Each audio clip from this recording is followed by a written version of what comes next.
ବିଗତ ଦିନରେ ଆମ୍ ଆଦମୀ ପାର୍ଟି ସିଦ୍ଧ ମହାବୀର ମନ୍ଦିରର ଉନ୍ନତି ପାଇଁ ସ୍ୱର ଉତ୍ତୋଳନ କରିଆସିଛି।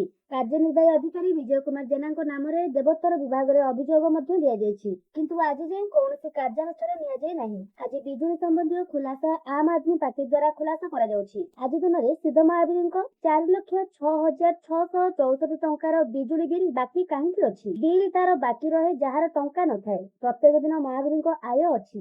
ରସିଦରେ ସବୁଦିନ କିଛି ନା କିଛି କାର୍ଯ୍ୟକ୍ରମ ବାବଦରେ 2,000 ଟଙ୍କା, କୋଉ ଦିନ 3ଟି କାର୍ଯ୍ୟକ୍ରମ କି 2ଟା କାର୍ଯ୍ୟକ୍ରମ ହୁଏ। ସିଦ୍ଧ ମହାବୀର ମନ୍ଦିରର ଆୟ ବର୍ଷକୁ 20 ଲକ୍ଷ ଟଙ୍କା, କିନ୍ତୁ ଆଜି ପର୍ଯ୍ୟନ୍ତ ବିଜୁଳି ବିଲ୍ କାହିଁକି ବାକି ଅଛି? ଆଶ୍ଚର୍ଯ୍ୟର ବିଷୟ, 3 ବର୍ଷ ହେଲା ବିଜୁଳି ବିଲ୍ ଆସିନି। ସବୁଠୁ ବଡ କଥା, ପୁରୀର ସମ୍ମାନୀୟ ପରିବାରର ଦାସ ପରିବାର ହେଲେ ଟ୍ରଷ୍ଟି। ତାଙ୍କ ନାମରେ ବିଜୁଳି ସଂଯୋଗ, ତେବେ ଆଜି ପର୍ଯ୍ୟନ୍ତ ଏତେ ଟଙ୍କା ବିଜୁଳି ବିଲ୍ ଆସିବା ପର୍ଯ୍ୟନ୍ତ ତାଙ୍କର ପଦକ୍ଷେପ କଣ? ଏବେ ନୂଆ କରି କମିଟିର ପୂର୍ବତନ ନଗରପାଳ ଗୌରହରି ପ୍ରଧାନ ଅଛନ୍ତି, ତେବେ ସେ ଏହା ଉପରେ ଅବଗତ ଅଛନ୍ତି କି ନାହିଁ ସ୍ପଷ୍ଟ କରିବାକୁ ଜିଲ୍ଲା ସଭାପତି ସଞ୍ଜୀବ କୁମାର ମହାନ୍ତି କହିଛନ୍ତି। ମନ୍ଦିରର କାର୍ଯ୍ୟନିର୍ବାହୀ ଅଧିକାରୀ 23 ବର୍ଷ ହେଲାଣି ରହିଲେଣି। ଜଣେ ଅଧିକାରୀ ଗୋଟିଏ ସ୍ଥାନରେ ଅଧିକ ସମୟ ରହିଲେ ମନମୁଖୀ କାର୍ଯ୍ୟ ବା ଦୁର୍ନୀତି ହେବାର ସମ୍ଭାବନା ରହିଛି। ତେଣୁ ସିଦ୍ଧ ମହାବୀର ମନ୍ଦିରରେ ଏଭଳି ଅବ୍ୟବସ୍ଥା ଚାଲିଛି ବୋଲି ଶ୍ରୀଯୁକ୍ତ ମହାନ୍ତି ଅଭିଯୋଗ କରିଛନ୍ତି। ଏଥିରେ TTCODL ର ଅଧିକାରୀ ମଧ୍ୟ ସାମିଲ ଥାଇପାରନ୍ତି। ମହାବୀରଙ୍କ ସମ୍ପତ୍ତି ଏବେ ସୁରକ୍ଷିତ କି ନାହିଁ ସେଇଟା ବଡ ପ୍ରଶ୍ନ। ଯେହେତୁ ଏହି ମନ୍ଦିର ଦେବୋତ୍ତର ବିଭାଗ ଅଧୀନରେ ଯାଉଛି, ତେଣୁ ଅଡିଟ୍ ରିପୋର୍ଟ ସର୍ବସାଧାରଣ ଆଗରେ ସାର୍ବଜନୀନ କରାଯାଉ, ଯାହାଦ୍ୱାରା ସେଥିରେ ବିଜୁଳି ବିଲ୍ ସମ୍ପର୍କରେ ତଥ୍ୟ ଅଛି କି ନାହିଁ ସାର୍ବଜନୀନ ହେବ। ଯଦି ତେବେ ଏହା ସ୍ପଷ୍ଟ ଯେ ମନ୍ଦିରର ଅଡିଟ୍ ହେଉନାହିଁ ବୋଲି କହିଛନ୍ତି ଜିଲ୍ଲା ସଭାପତି ସଞ୍ଜୀବ କୁମାର ମହାନ୍ତି। ଆଜିର ପ୍ରେସ୍ ବାର୍ତ୍ତାରେ ଆମ୍ ଆଦମୀ ପାର୍ଟି ତରଫରୁ ନିମ୍ନଲିଖିତ ଦାବି ରଖାଯାଇଛି। ଜିଲ୍ଲାପାଳ ଏହାର ସତ୍ୟତା ସ୍ପଷ୍ଟ କରନ୍ତୁ ଯେ ମହାବୀରଙ୍କ ସମ୍ପତ୍ତି ଏବେ ସୁରକ୍ଷିତ କି ନାହିଁ। ତୁରନ୍ତ ସିଦ୍ଧ ମହାବୀର ମନ୍ଦିରର କାର୍ଯ୍ୟନିର୍ବାହୀ ଅଧିକାରୀଙ୍କୁ ବରଖାସ୍ତ କରାଯାଉ। ବିଜୁଳି ବିଭାଗର ଅଧିକାରୀ ସ୍ମୃତି ସ୍ନାଇଙ୍କ ଅପାରଗତା ସକାଶେ ଇସ୍ତଫା ମଧ୍ୟ ଦାବି କରୁଛୁ।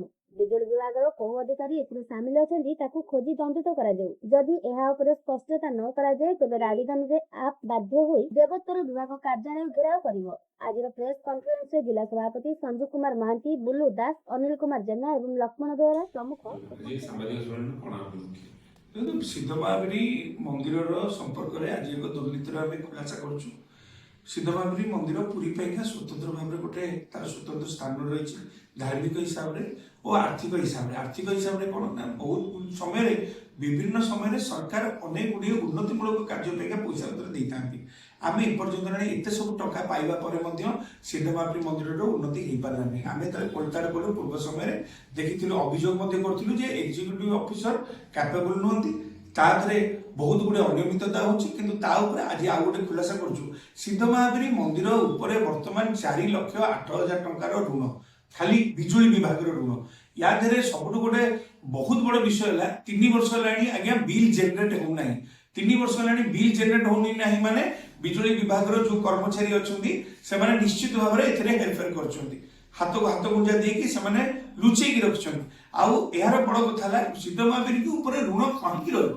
କାରଣ ଯଦି ତମର ଇନକମ ଯଦି ସୋର୍ସ, ଯଦି ତମର ରସିଦ ବହି କହୁଛି ପ୍ରତ୍ୟେକ ଦିନ ତମର ସେଠି ଇନକମ ହଉଛି, ତାହେଲେ ସିଦ୍ଧ ମହାବୀରର ଉନ୍ନତି ତାହେଲେ ଆଜି ପର୍ଯ୍ୟନ୍ତ ହେଇପାରୁନି କାହିଁକି? ଆମେ ଏହାର ଉଚ୍ଚସ୍ତରୀୟ ତଦନ୍ତ ଦାବି କରୁଛୁ, ପ୍ରଥମ। ଦ୍ୱିତୀୟ କଥା ହେଲା, ଏକ୍ଜିକ୍ୟୁଟିଭ ଅଫିସର ଯିଏ ଅଛନ୍ତି ସିଦ୍ଧ ମହାବୀର, ତାଙ୍କର ଇସ୍ତଫା ଦାବି କରୁଛୁ। ଯିଏ ବିଜୁଳି ବିଭାଗର ଏକ୍ଜିକ୍ୟୁଟିଭ ଅଫିସର ଅଛନ୍ତି ସେ ମଧ୍ୟ ତାଙ୍କ କାର୍ଯ୍ୟରେ ଅବହେଳା କରୁଥିବାରୁ ତାଙ୍କର ମଧ୍ୟ ଇସ୍ତଫା ଦାବି କରୁଛୁ। ଆଉ ସବୁଠୁ ବଡ କଥା, ଜିଲ୍ଲାପାଳଙ୍କର ଦୃଷ୍ଟି ଆକର୍ଷଣ କରିବାକୁ ଚାହୁଁଛୁ ଯେ ଏହା ଯେହେତୁ ଜଗନ୍ନାଥ ବଲ୍ଲଭ ଅଣ୍ଡରରେ ଏଇଟା ନାହିଁ, ତେଣୁକରି ଏହାର ସ୍ୱତନ୍ତ୍ର ଭାବରେ ଏଣ୍ଡୋମେଣ୍ଟ ସହିତ ଏହାର ଯୋଗାଯୋଗ ରହିଥିବାରୁ କୌଣସି ପ୍ରକାର ଏଣ୍ଡୋମେଣ୍ଟ ଅଫିସର ମଧ୍ୟ ଏଠି ଆସିକି ଚେକ୍ ବି କରୁନାହାନ୍ତି କି ଦେଖୁ ବି ନାହାନ୍ତି। ଆଉ ବଡ କଥା ହେଲା, ଏକ୍ଜିକ୍ୟୁଟିଭ କମିଟି ଯୋଉ ଅଛି ସେମାନେ ବାର୍ଷିକ ବୋଧହୁଏ ନିଜେ ମଧ୍ୟ ଠିକରେ ବସୁନାହାନ୍ତି, ନହେଲେ ଏତେ ଗୁଡ଼ିଏ ଅନିୟମିତତା ହେଇନଥାନ୍ତା।